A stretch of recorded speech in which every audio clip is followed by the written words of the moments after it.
Joining me now from Glasgow is Jack Crozier, whose 5-year-old sister Emma died in the Dunblane massacre in 1996. 16 children died there and their teacher was killed. He is now a gun violence prevention advocate. And Jack, it's really good to talk to you today.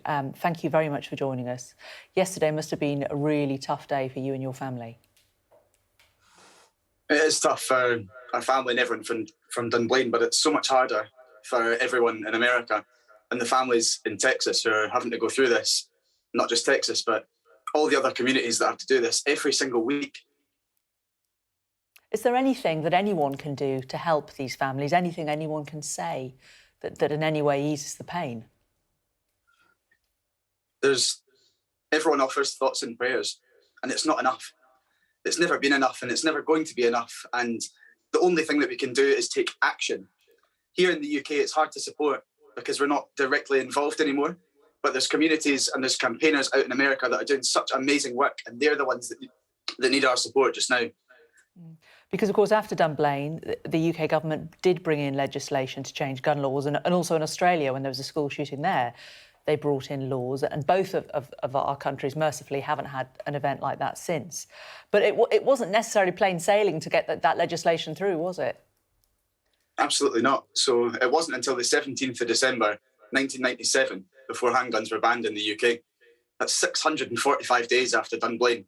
That's how long it took to get change here in the UK when there was such strong political will. And it takes time, but America's had time. They've had so much time. It happens time and time again, and now is the time to take action. But obviously, we were running an interview with one of the Republican leaders who was very cross when our reporter tried to put it to him that it was an American problem and that it was to do with gun laws. He said it's to do with mental health problems. The gun lobby in America is incredibly popular and incredibly powerful. Can you kind of shed any light on that? You know, you've obviously looked into it a lot. Why is it so powerful in America? Money. It's the only thing that matters to these people, these politicians, the Republicans. You look at their bank accounts, you look at how they're funded. The NRA funds these Republican politicians, and that's where they get all of their support. And all it takes is for every single politician that is campaigning against gun control measures, look at their NRA rating. Look how much money they've been given by the NRA to support their campaigns. And you'll see that's exactly why they're against any gun control legislation.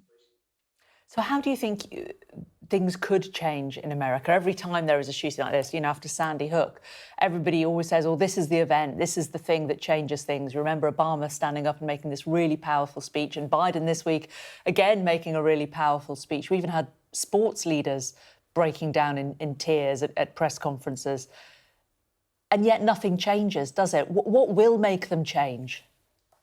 It's got to be across the board. It's got to be a joint effort from both Republicans and Democrats, and it's got to be incremental. There's not going to be one piece of legislation that fixes this.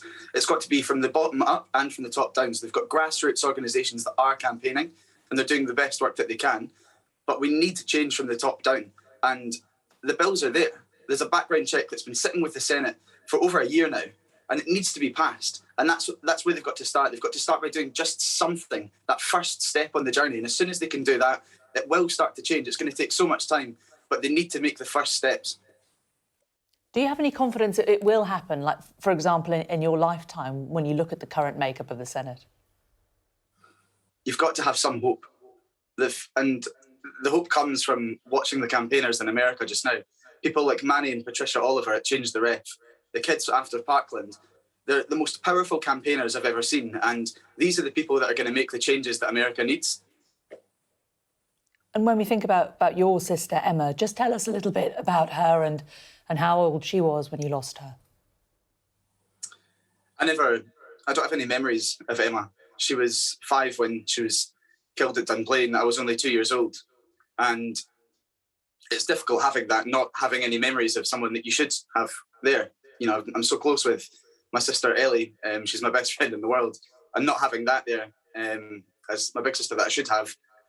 And that's what makes me support all of these people in America. There's so many families, there's so many brothers and sisters and parents that have lost kids that so senselessly lost. They don't need to have died.